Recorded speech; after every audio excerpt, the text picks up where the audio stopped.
J'écoutais l'émission Réplique d'Alain Finkielkraut ce samedi matin et il nous a parlé d'une formule de Peggy, je crois, qui opposait l'athée et l'autothée.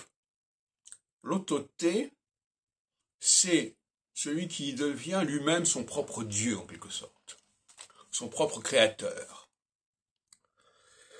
Et je crois qu'effectivement, il y a là un véritable clivage théologique qui est d'une certaine manière celui du judaïsme et du christianisme. Parce que qu'on le veuille ou non, le christianisme prend le contre-pied de la création première du plan divin. Il propose des modifications, des aménagements, des revirements. Donc c'est une forme d'autothé qui est liée, à mon avis, qui va donner lieu à l'humanisme et même au transformisme.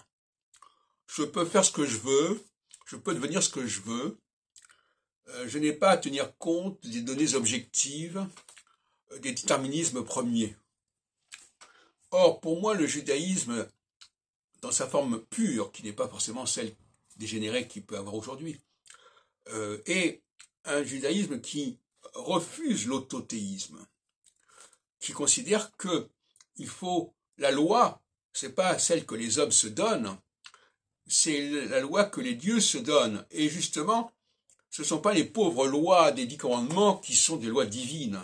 Les lois divines, elles sont inaccessibles au niveau matériel. Ce sont les lois qui sont liées à notre réceptivité à un système astral que nous ne sommes pas capables jusqu'à présent, nous n'avons pas été capables de transformer. Il faut pas accorder à des lois que les hommes peuvent élaborer un statut divin. Parce qu'il y aura toujours cette ambiguïté de qualifier de divin ce que les hommes ont inventé pour le donner à ces lois qu'ils ont inventées une dimension transcendantale tout à fait usurpée.